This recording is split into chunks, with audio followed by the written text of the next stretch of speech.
اعوذ باللہ من الشیطان الرجیم بسم اللہ الرحمن الرحیم۔ رنج و غم دور کرنے والا وظیفہ۔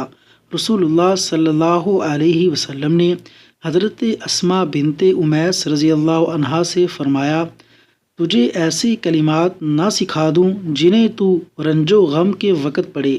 ایک روایت میں ہے کہ یہ کلمات 7 مرتبہ پڑھے جائیں، اور وہ کلمات یہ ہیں: اللہ اللہ ربی، اللہ اللہ ربی، لا اشرک بہ شیئا، اللہ اللہ ربی، لا اشرک بہ شیئا، لا اشرک بہ شیئا۔ سنن ابو داود، حدیث نمبر 1525۔